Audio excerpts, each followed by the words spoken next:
All right, let's unpack this. It is February 11th, 2026. The dust is finally settling. Yesterday, Ford Motor Company dropped their Q4 2025 earnings report.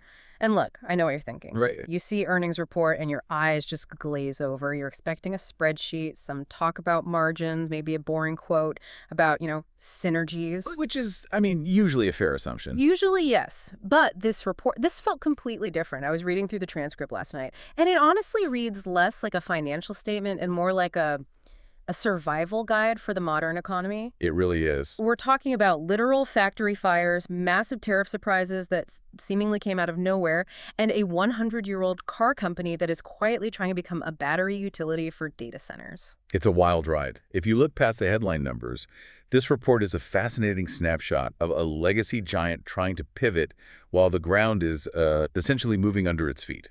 It's chaotic, but there is a logic to it. Exactly. So that is our mission for this deep dive. We aren't just going to look at how many trucks they sold. We need to unpack what I'm calling the tale of three Fords. You've got Ford Blue, the gas stuff. You've got Ford Pro, the commercial workhorses. And then Model E, the electric division.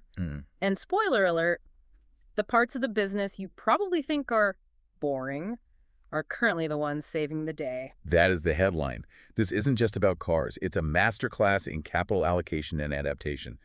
Ford is trying to hit a very ambitious target, an 8% profit margin by 2029. Which is a huge goal. It's huge. And they're trying to do that while juggling a massive transition to electric vehicles that, let's be honest, isn't going exactly the way anyone in the industry predicted 3 or 4 years ago. Right, the EV revolution has hit a few speed bumps. But before we get to the strategy, let's start with the immediate chaos. The numbers and the noise. There's a lot of noise. So much noise. First, the raw stats. Q4 2025 earnings per share came in at 13 cents. The expectation on Wall Street was only 6 cents, so a pretty solid beat there. Revenue was $45.89 billion, which also beat expectations. Which, on the surface, looks like a company humming along perfectly. If you just read the summary, you'd think, great quarter. Right.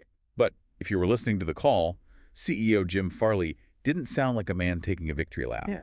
He had dropped a massive what-if scenario. The adjusted EBIT story. Right. So their full-year adjusted EBIT, that's earnings before interest and taxes, ended up at $6.8 billion. That is a respectable number. It is. But Farley flat out said it should have been $7.7 billion.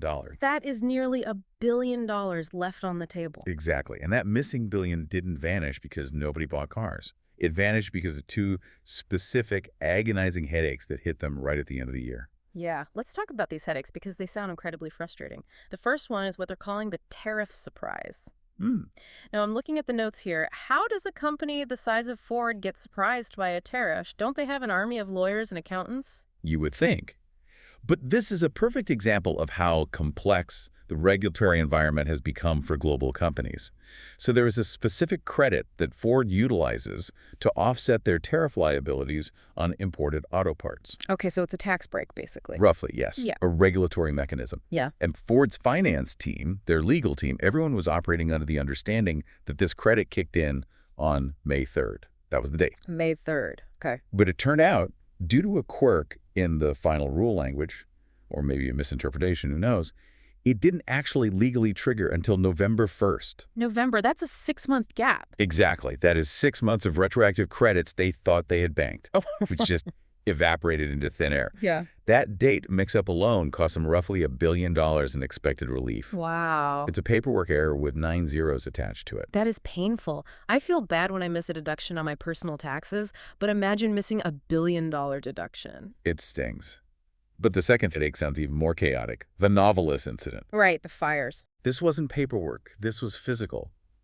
Novelis is a key supplier for Ford.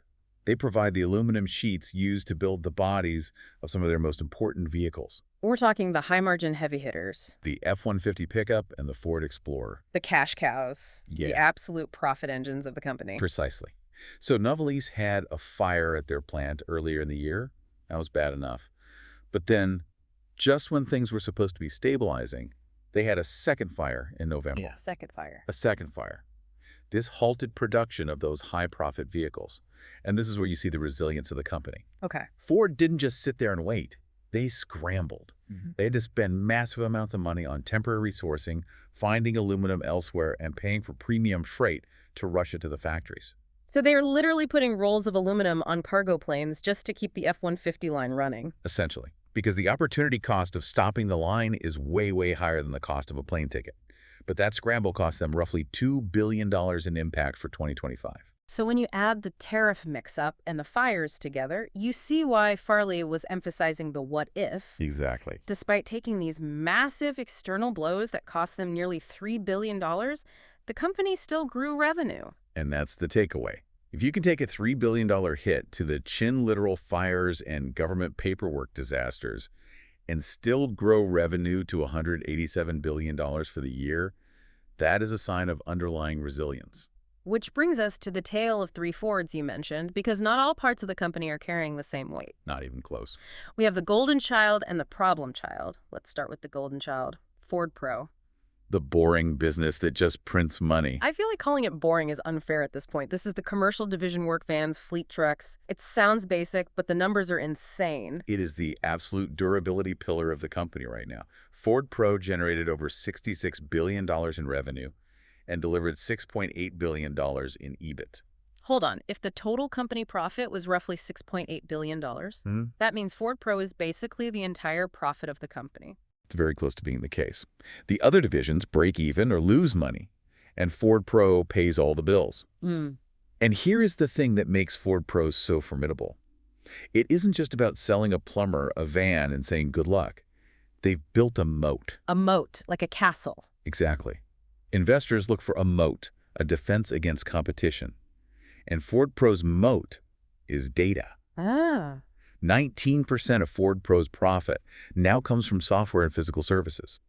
Paid software subscriptions grew by 30% last year alone. I saw that in the report. They're becoming a software company for these tradespeople. Think about it. If you run a fleet of 50 vans, you need telematics, you need charging management, you need service scheduling, you need to know which driver's speeding, which van needs an oil change. All of that. Ford bundles all of that into one dashboard. Once a business is locked into that ecosystem, it's very hard for them to switch to a competitor. So they hook you with the transit van, but they keep you with the operating system. And the dominance is staggering.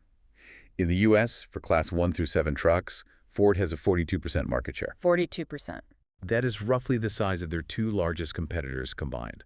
It's a monopoly in all but name. That is wild. Okay, so Ford Pro is paying the bills, which is good because someone needs to pay for the problem child. Right. Model E, the electric vehicle division. This is where the tone of the earnings call really shifted. Model E lost $4.8 billion in 2025. Nearly $5 billion. That is a staggering amount of money to burn. It is. And Jim Farley was very blunt about it. He didn't try to spin it. He said, the customer has spoken. And what did the customer say? The customer said that the market for expensive premium EVs has cooled significantly. The early adopters have their cars, but the mass market isn't showing up for $60,000 SUVs. So what is the pivot? Because they aren't giving up on EVs, are they? No, but they are changing the strategy entirely. Farley said they are moving away from what he calls compliance vehicles. Compliance vehicles. That sounds bureaucratic. What does that actually mean? It's an open secret in the industry. For years, automakers built EVs primarily to meet government regulations on emissions. They built them to comply so they could keep selling gas trucks without getting fined. So they didn't really care if the EV itself made money. Or even if customers loved it, as long as the corporate math worked out. They were basically homework assignments. And Ford is saying no more homework. Exactly. They are done building homework assignments. They are launching a new universal EV platform. Okay. The focus is strictly on affordability. They are targeting a $35,000 price point. They're looking at mid-size pickups and smaller footprints. The goal is to be profitable on the vehicle itself, without needing government subsidies to make the math work. A $35,000 electric truck would actually be a game changer. I feel like everything out there right now is luxury pricing. That is the gap they want to fill. But, and this is a big but, those new cheap EVs don't arrive until 2027. So they have timing problem. What do you do in 2026? And that bridge is hybrids. Right. While pure EVs are struggling to find buyers, hybrids are booming. Ford has the two best-selling hybrid trucks in the market. The Maverick hybrid, which is that smaller pickup, is an absolute hit. They can't make them fast enough. Not at all. So the strategy is Use hybrids to meet emissions goals and satisfy customers today while they retool the factories for the cheap EVs of tomorrow. It feels like a return to sanity, listening to what people actually buy rather than what the industry thought they should buy. That's the adaptation part of the mission we talked about. Okay, so we've done Pro and Model E. Let's talk about the third sibling, Ford Blue. This is the traditional gas engine business, the dinosaur. The dinosaur that delivered $3 billion in EBIT. And despite the narrative that gas cars are dying, Ford Blue is actually getting more profitable per vehicle in many ways. And I loved the quote from the leadership team on this. They said, no boring products. That is their new mantra.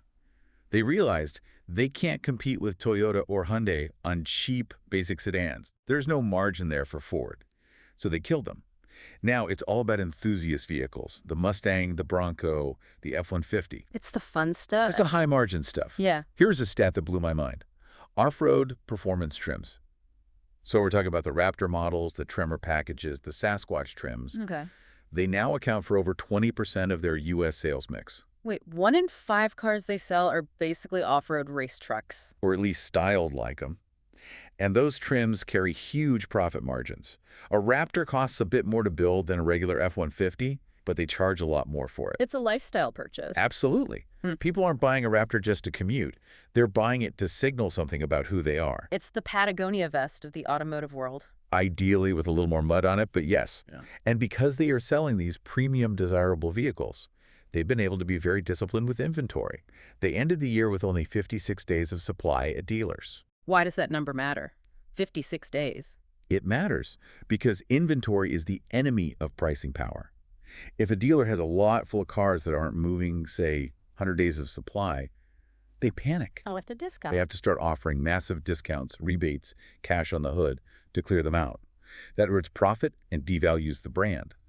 By keeping inventory lean at 56 days, Ford ensures they don't have to discount as heavily. Scarcity keeps the price up. Got it.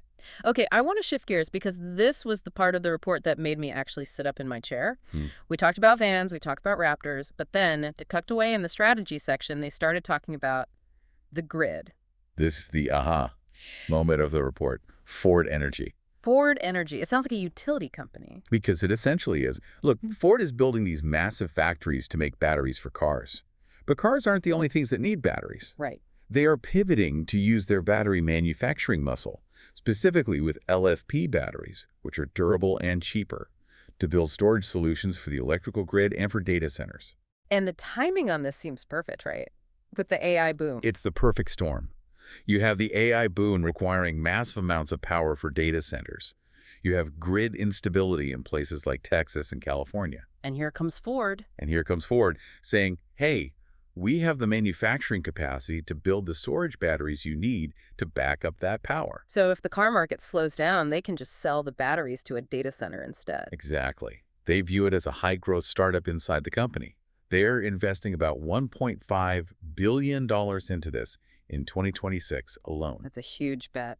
It diversifies their revenue. Yeah. If people stop buying electric trucks for a quarter, the demand for grid storage probably hasn't gone away. It de-risks the whole enterprise. That is such a smart pivot. It turns a liability excess battery capacity into an asset.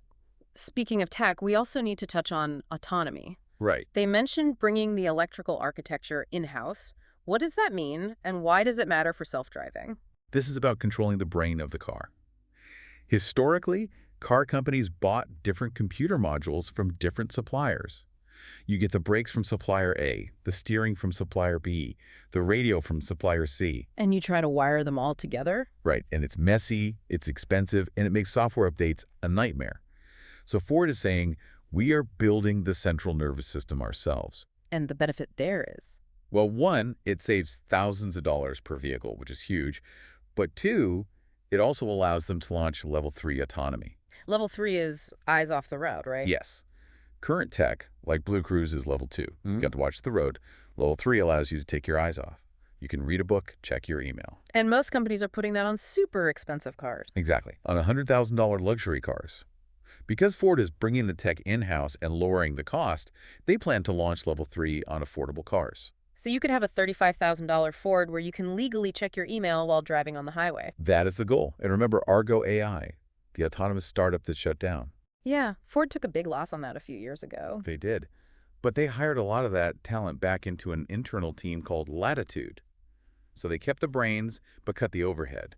Now those engineers are building this internal architecture. It's a redemption arc for the self-driving strategy. Okay, let's look forward. We've survived the fires of 2025. What is the outlook for 2026? What are they telling us to expect? The forecast is cautiously optimistic. They are guiding for an adjusted EBIT of between $8 billion and $10 billion. That's a nice step up from this year's $6.8 billion. It is, and free cash flow of $5 billion to $6 billion. And a lot of that comes from those headwinds we talked about becoming tailwinds. Right, the fires and the tariffs just going away. Exactly. The Novelty's aluminum plant is expected to be fixed and back online between May and September. So that $2 billion bleeding stops. And regarding the tariffs, now that they know the correct date, they expect costs to be lower by about $1 billion year over year. So just by fixing the roof and reading the rule book correctly, they make an extra few billion dollars. Essentially, yes. But here is the key point. They aren't just banking that cash. They are spending it. Right. Capital expenditure CapEx is going up. They plan to spend between $9.5 billion and $10.5 billion next year. That is a lot of spending for a company trying to cut costs. It is. But look at where it's going. It's not going into more gas engine plants. It's going mostly to fund that energy pivot we discussed and the new universal EV platform. They are investing in the future. And there was one little note at the end about Ford Credit getting approval as an industrial bank. What's that about? It's a regulatory change that lets Ford Credit act more like a regular bank. It means they can potentially offer savings accounts directly to customers. So I could have a savings account with Ford. You could. And for Ford, that means they have a source of cheap capital year deposits to fund their car loans, rather than having to borrow money at higher rates. It just lowers their cost of funding. It's another lever to pull. Man, they really are pulling every lever they can find. They have to. The industry is too competitive to leave any value on the table. So let's wrap this up. We have a company that spent 2025 fighting literal fires and navigating tariff disasters. They are paying for a very difficult, very expensive transition to electric vehicles using the profits from plumbers' work vans and off-road Raptor trucks. And in the background, they're quietly trying to transform into a battery utility company for the AI revolution. That is the state of Ford in 2026. It's messy, it's complicated, but the resilience is undeniable. It really is a survival guide, like we said at the top. Before we go, what is the one thing you want the listener to walk away thinking about? You know, we usually think of car companies as competing for driveway space. We look at market share on the highway. Right. But when I look at Ford Energy and this move into data center storage, I think we need to broaden our aperture. Broaden it how? Are we seeing the beginning of auto manufacturers evolving into energy companies? If the car market slows down, or if autonomy means fewer people buy cars personally, companies like Ford still have these massive battery factories. So the product isn't the car anymore? Maybe not. Could Ford's most valuable product eventually be the battery that keeps your lights on during a storm, or powers the AI chatbot you're talking to rather than the truck that gets you to work? Wow.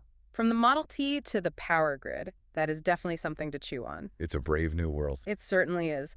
Well, thanks for unpacking that with us. It turns out an earnings report can actually be a page-turner if you know where to look. Always a pleasure. And to everyone listening, thanks for diving deep with us. Stay curious, and we'll catch you on the next one.